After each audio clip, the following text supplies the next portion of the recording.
क्यों? उसके भीतर उस भावना को जगाने के लिए कि आप किसी के बस में नहीं हैं, आप पर किसी का अधिकार नहीं है, आप स्वयंभू हैं। उस संकल्प कार्यक्रम के तहत हम लोगों ने आज का यह कार्यक्रम रखा है।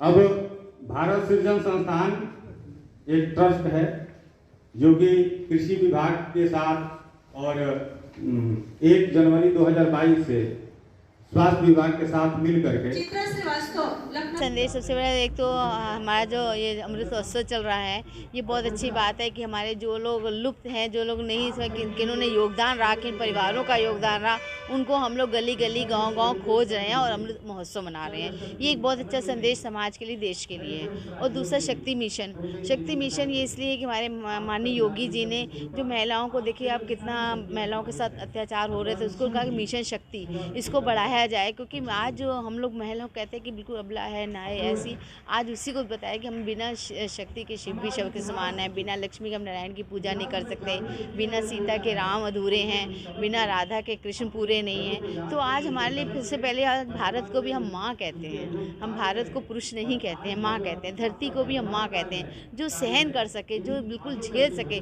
वो हमारी मातृ शक्ति है। तो माँ शक्ति मिशन को लेकर ये प्रोग्राम तो हमें बहुत अच्छा लगा कि कम से कम ये आज मोदी जी की और योगी जी की सोच ऐसी है जो नारियों को, अपने देश के सोच को आगे बढ़ा रही है। ये हम आज, और ये हम लोग को सोचना है, जो इतिहास को तोड़ मोड़ कर, जो कि जिन्होंने कुछ भी नहीं किया, आज सब कहेंगे कि वो अकबर का बेटा हुमायूं था, हुमायूं का बेटा औरंगजेब था, औरंगजेब का ही, लेकिन आज किसी को ये नहीं मालूम महाराणा प्रताप के बाप कौन थे, शिवाजी के कौन थे, रानी लक्ष्मीबाई कौन थे। तो जो जिन्होंने वास्तव में अपना बलिदान दिया, अपने परिवार का बलिदान दिया, बच्चों का बलिदान दिया। आज हमारे देखिए गुरु अर्जुन देव जी को उनके कच्चे खोलते तेलों में डाला गया, गुरु तेग बहादुर की गर्दन काटी गई, उसके बाद के बच्चे शहीद हुए। तो कितना आज दर्द है, उस दर्द को कहीं बयान नहीं आता। शक्ति कार्यक्रम योगी जी ने चलाया, किस हद तक सफल है?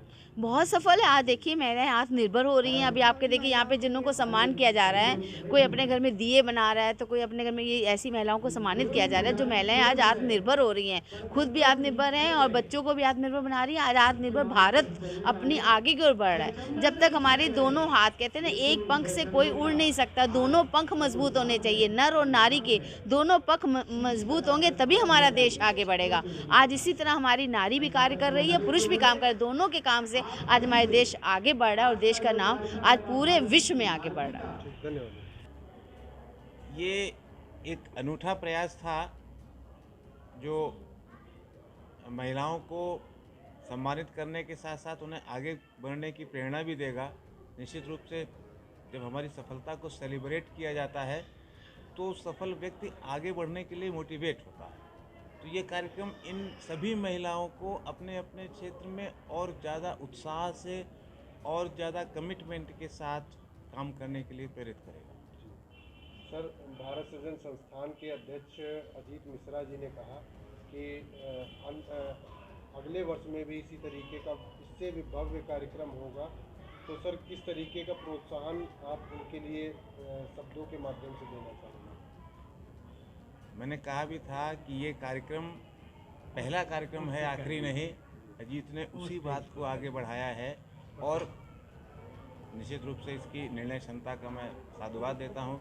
इसने डेट भी बता दी कि 28 मई 2022 को अगला कार्यक्रम होगा। ये कार्यक्रम दिन प्रतिदिन आगे बढ़ भी हुआ है कि अभी जनपद में थे, अब हम आगे ब्लॉक पे। अगले कार्यक्रम में ब्लॉक से भी प्रतिनिधि आएंगे और मैं तो वो दिन देख पा रहा हूँ कि जब हम हर गांव से एक प्रतिनिधि बुला के बड़े से मैदान में कार्यक्रम करेंगे। के लिए इतना ही कहना है कि वो हमारे सनातन संस्कृति में सदैव से पूजनीय रही हैं और हमारे महिलाओं को हमारे धर्म में शुरू से ही, जब से ये इस विश्व की संरचना हुई तब से पूजनीय, चाहे वो बेटी के रूप में हो या माता के रूप में हो या बहन के रूप में रही हैं। उनका सम्मान करना ही हमारे लिए अति सौभाग्य का विषय है कि हमने उनको आज सम्मानित किया।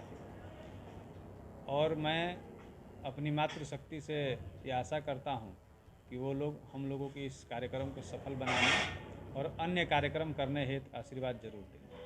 सर, किन किन जनपदों से महिलाएं उपस्थित हुई? अब जनपद में तो लखनऊ, कानपुर नगर, फतेहपुर। संस्था किन किन विशेष विषयों पर कार्य कर रही है वर्तमान समय? वर्तमान में संस्था द्वारा कृषक हित और महिला स्वास्थ्य और ग्रामीण क्षेत्रों में ग्राम स्तर पर सरकारी योजनाओं के प्रचार प्रसार कर और ऐसे व्यक्ति जो उन योजनाओं का लाभ लेने से वंचित है उनको लाभ उपलब्ध कराने का कार्य कर रहे हैं। सर, आज मुख्य तौर पर मुख्य अतिथि कौन कौन रहे और किन किन विशेष अतिथियों ने आज की उपस्थिति की?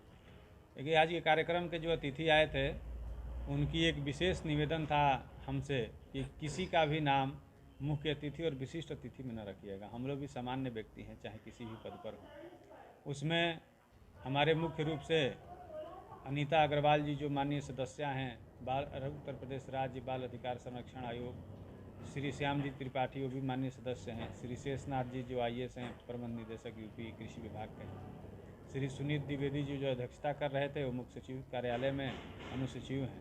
ऐसे अन्य ही कई क्षेत्रों के अतिथिगण उपस्थित हुए और हमें अपने आशीर्वचनों से कृतार्थ। सर, आज स्वतंत्रता सेनानी दुर्गा भाभी जी का जो कार्यक्रम आपने आयोजित किया, क्या विशेषताएं थी उनकी? दुर्गा भाभी की विशेषता अपने आप में अद्भुत थी। वो एक ऐसी लौह महिला थी जिन्होंने अपने पति के मरने के अगले दिन से अपने 3 माह के बच्चे को गोद में लेकर के और भगत सिंह जैसे क्रांतिकारियों को साथ दिया और वो उन क्रांतिकारियों के लिए बम बनाती थी और उन्हीं के बनाए हुए बम से भगत सिंह जैसे क्रांतिकारियों ने असेंबली पर हमला किया। हम लोगों ने उनका दिन भी सेलिब्रेट किया है। तो जैसे उनका नाम भी दुर्गा है, उनके अंदर जो क्रांति का बीज अपने पति के बाद में जो उपजा उसको उन्होंने कभी रुकने नहीं दिया। ये बहुत बड़ी बात थी और हमें लगता है कि हर महिला को सीखना चाहिए। वो एक जो अबला नारी का बार बार उन्हें शब्द दिया जाता है, उन्हें ये जो चेतना है, जैसे दुर्गा भाभी का आज यहाँ पे सम्मान हुआ है, तो निश्चय ही सभी को सीखना चाहिए कि ये जो चिंगारी है ये रुकनी नहीं चाहिए। ये चिंगारी स्पार्क करते रहने चाहिए हर महिला के अंदर। हर महिला के अंदर जुनून है और पेशेंस है, लेकिन जब वो किसी भी मुद्दे पर अडिग हो जाती है तो निश्चय ही वो ऐसी ही क्रांतिकारी महिला बनती है और अपना नाम वो खुद अपनी ज़ुबान से और अपने कर्म से, अपने कर्तव्यों से लिखती है। उसके लिए फिर किसी सपोर्ट की ज़रूरत नहीं होती है। आज के कार्यक्रम के अध्यक्ष भारत सृजन संस्थान के अजीत मिश्रा जी के विषय में क्या कहना चाहेंगे? किस तरीके से वो महिलाओं को दुर्गा भाभी से प्रेरित करके आगे किस प्रकार से? मैं तो कहना चाहूँगी कि चूँकि मैं सीमा पांडे कानपुर से हूँ, श्रमिक भारती से, मुझे इतना अच्छा लगा कि महिलाओं को जिस तरह से इन्होंने पूरे उत्तर प्रदेश से हर ज़िले से उन महिलाओं को निकाला जो अपने आप में प्रतिभावान है और उनका जीवन इतना महत्वपूर्ण है, उनको यहाँ पर सम्मानित किया, गौरवान्वित किया। तो निश्चय इनके अंदर जो उनके प्रति आदर है, सम्मान है, इसलिए ये हमारे भी सम्मान के पात्र हैं। इनके अंदर ये जो भावना है, मैं ईश्वर से यही प्रार्थना करती हूँ कि ये भावना कभी खत्म ना हो और इनके अंदर दिन पर दिन ये भावना बढ़े, ताकि समाज में महिलाओं को जो बराबरी के दर्जे की बात हो रही है वो ऐसी ही चिंगारी से, वो ऐसे ही वक्तव्य से, ऐसे ही कार्यक्रमों से निकलेगी। स्वतंत्रता सेनानी दुर्गा भाभी सम्मान समारोह से आपको सम्मानित किया गया, क्या कहना चाहेंगी भारत सृजन संस्थान को के अध्यक्ष को? मैं अजीत मिश्रा जी जो इसके अध्यक्ष हैं उनको बहुत ही तहे दिल से शुक्रिया करना चाहूँगी और लखनऊ की तरफ से भी और अपनी association skill beauty ability association के तहत भी, क्योंकि मैं भी प्रोग्राम कराती हूँ और आज मुझे स्वतंत्रता सेनानी दुर्गा भाभी सम्मान से सम्मानित किया गया।